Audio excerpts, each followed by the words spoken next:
साल 2024 खत्म हो रहा है और 2025 की हम तैयारी कर रहे हैं। आउटलुक 2025 की एक सीरीज चला रहे हैं और इस सीरीज में हम मार्केट के दिग्गजों से ये समझ रहे हैं कि इस साल बाजार कैसा रहा उनके लिए, अगले साल वो क्या एक्सपेक्ट कर रहे हैं मार्केट से।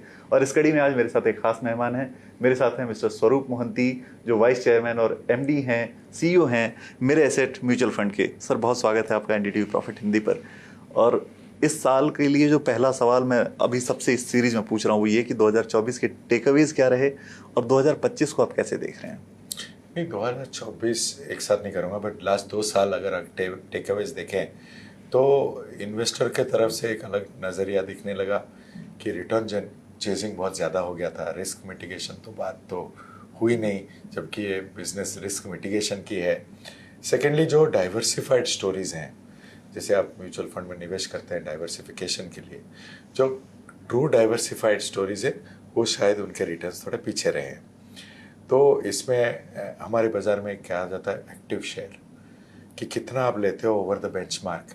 अगर आप लास्ट 2 साल देखें, एक्टिव शेयर का बिजनेस था कि थोड़ा ओवर एलोकेट करेंगे तभी रिटर्न आएगा।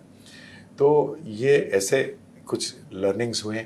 Plus the biggest learning is the expansion of the market. अगर आप देखें, जितने भी नए आईपीओज आए हैं, ज़्यादातर मिड एंड स्मॉल में आए हैं और अच्छे कंपनीज मिड एंड स्मॉल में आए हैं। जो हमारे जैसे फंड हाउस ज़्यादातर लार्ज एंड मिड में थे, उनके लिए ये लर्निंग है कि शायद मिड एंड स्मॉल की तरफ जाएं, क्योंकि अच्छे अच्छे स्टोरीज मिलने लगे हैं। तो काफ़ी अच्छे लर्निंग्स रहे हैं लास्ट 2 ईयर्स में।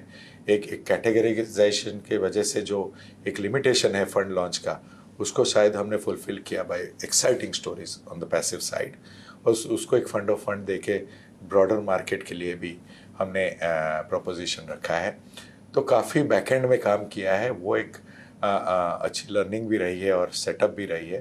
बट मोर इम्पॉर्टेंट, जो फंड मैनेजमेंट हम लोग लाते हैं टेबल पे, वो रिस्क की बात करते हैं। आई एम हैप्पी कि वो पोजीशन हम बरकरार रहे। और कभी कभी टेम्पटेशंस होते हैं बाज़ार में, वो टेम्पटेशंस में हम लोग ज़्यादातर शामिल नहीं हुए।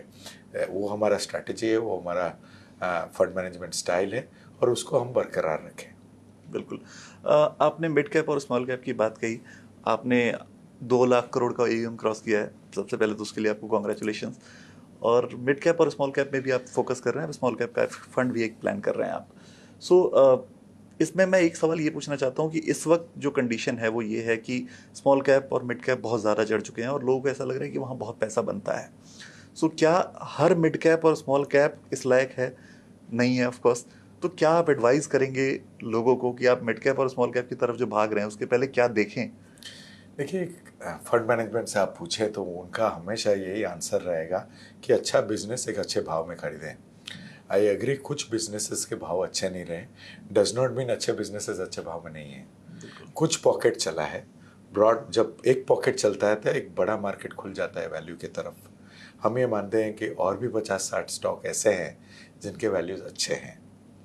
और इन्वेस्टर्स के लिए ये कहना चाहता हूँ कि जो चले हैं उसका मतलब ये नहीं कि वो ख़राब हो जाएंगे, उनमें आप बरकरार रखें और रहें। नया पैसा जो है वो शायद ये इस तरफ थोड़ा निवेश करें।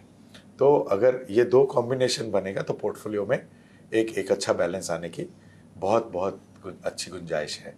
तो हमारे तरफ से एज फंड मैनेजर्स, वाइल एक छोटा पॉकेट ऑफ द मार्केट चलता है तो broad pocket part of the market खुल जाता है वैल्यू के लिए, वो हमें दिख रहा है। और हम काफ़ी कंस्ट्रक्टिव हैं दोनों स्पेसेस में। प्लीज़ अंडरस्टैंड, हमारा जो मेन फंड है मेरे asset large and mid cap, used to be a mid cap fund, earlier one of the best mid cap funds of the market. तो नीलेश हमारे सीआईओ एक दिग्गज मिड कैप स्टॉक पिकर्स हैं। अंकित जो हमारे हैं मिड कैप फंड चलाते हैं, वो भी अच्छे मिड कैप स्टॉक की पिकिंग रखते हैं अपने स्किल में। तो आगे जाके मिड कैप में अच्छे अपॉर्चुनिटीज़ दिखते हैं, और शायद स्मॉल कैप में because of increase in number of stocks and liquidity काफ़ी अच्छे अपॉर्चुनिटीज़ भी लगते हैं हमें। बिल्कुल। अब चूंकि हम 2025 की तैयारी कर रहे हैं तो मैं सोसाइटी के 3 सेक्शंस की तरफ आपका ध्यान आकर्षित करना चाहता हूँ। पहला एक सेक्शन है जो अर्ली ज्वाइनर्स हैं, जो जिन्होंने अभी जॉब शुरू की है, फ्रेशर्स हैं, अच्छी सैलरी पर आए हैं। जी। दूसरा सेक्शन है महिलाएं, और तीसरा सेक्शन है वो लोग जो अपने बच्चों की एजुकेशन को अच्छा प्लान कर रहे हैं। इन तीनों सेक्शंस पर आपका एक व्यू रहा है हमेशा। इन तीनों सेक्शन को 2025 के लिए या फिर कमिंग ईयर्स के लिए आपकी एडवाइस क्या होगी? एडवाइस वही रहेगी, क्योंकि तीनों sectors are very very important investors, जब आप शुरू करते हैं अपना नौकरी, और शायद तब मैं अगर 500 रुपया निवेश कर लेता मंथली, आज के डेट में मैं फाइनेंशियली फ्री होता। जो मिस्टेक मैंने किया है वो मैं हमेशा यंग को बोलता हूँ ना करें। अभी भी 10% 20% टेक होम सैलरी का आप निवेश करते रहें SIP के ज़रिए में, और जब इसका थोड़ा पैसा बन जाएगा मुझे एक ट्वीट में थैंक यू कर दें, इतना ही मुझे चाहिए। सेकेंडली, महिलाएं बहुत बहुत इम्पॉर्टेंट पार्ट है, क्योंकि वो लंबा जिएंगे हमसे, तो उनको हमसे ज़्यादा पैसे की ज़रूरत है। 2 चीज़ें, उनके wealth creation, financial planning and medical insurance, तीनों पे ध्यान रखें, ये उनके लिए बहुत ही ज़रूरत है। And third part was education, अगर किसी ने प्लान किया अपने बच्चे अगर आप सबसे ज़्यादा इन्फ्लेशन देखें वो है एजुकेशन इन्फ्लेशन, और आज के डेट में काफ़ी बच्चे लोग बाहर जाने की कोशिश करते हैं पढ़ाई के लिए, तो एजुकेशन के लिए सबसे ज़्यादा पैसा लगेगा ऐसा मैं मानता हूँ इन द नेक्स्ट 10 ईयर्स। तो जितना आप एलोकेट कर रहे थे उससे ज़्यादा एलोकेट करें, एक अच्छा प्लानर से मिले, अच्छा डिस्ट्रीब्यूटर मिले, इसका प्लानिंग करें और निवेश करें। बिल्कुल। एक जो आपका हमेशा फोकस रहा है रिटायरमेंट को लेकर रहा है कि रिटायरमेंट आपकी इंश्योर करनी चाहिए कि आपका रिटायरमेंट जो है वो अच्छा हो, फाइनेंशियली इंडिपेंडेंट हो।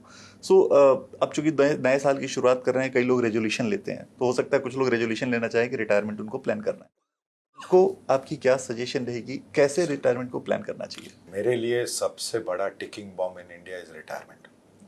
हार्डली 9 और 10% लोगों को पेंशन मिलता है, बाकी हम सब पेंशन बनाते हैं।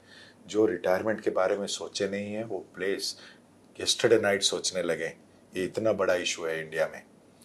सब लोग इन्फ्लेशन सोचते हैं, बट जो लाइफस्टाइल इन्फ्लेशन हम लाते हैं अपने लाइफ में वो नज़रअंदाज कर लेते हैं।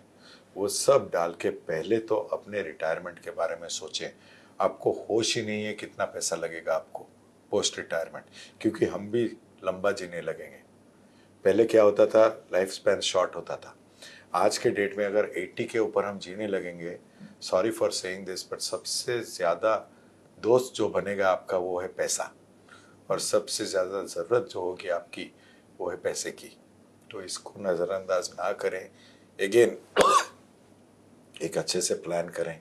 एक अच्छे से प्लान करेंगे तो ये प्रोसेस बहुत इजी है। आप इंडिया में बैठे हैं, कैपिटल मार्केट्स बहुत अच्छे करेंगे, 10 साल में ये इकोनॉमी डबल होगा।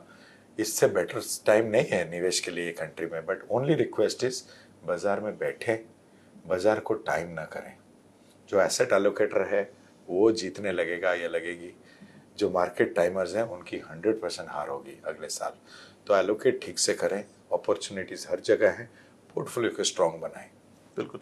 एसेट एलोकेशन की आपने बात की, इस वक्त अगर आपकी एसेट एलोकेशन में पूछना चाहूँ इक्विटी और डेट में क्या है, तो या तो आप पर्सनल फ्रंट पे या फंड मैनेजर के तौर पर आप क्या एलोकेशन इस वक्त रख रहे हैं? नहीं, पहले मेरा एलोकेशन 70-30 हुआ करता था, 70 इक्विटी 30 डेट। मैंने किया था टिल एक थ्रेशोल्ड अमाउंट तक। जब थ्रेशोल्ड अमाउंट क्रॉस किया ऑफ क्या कहते हैं सेफ्टी नेट, उसके बाद थोड़ा एडवेंचरस हो गया हूँ।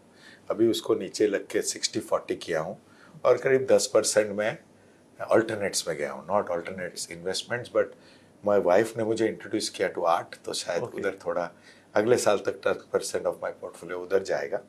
बट जो मेरा लार्ज हुआ करता था वो थोड़ा मिड एंड स्मॉल की तरफ जा रहा है। मैं आज तक स्मॉल कैप में इन्वेस्ट नहीं किया था। Last year was my first small cap investment in one of our ETF, और आज आगे जाके थोड़ा मुझे लगता है because of the opportunity market small cap के थोड़ा 8-10% जा सकता है।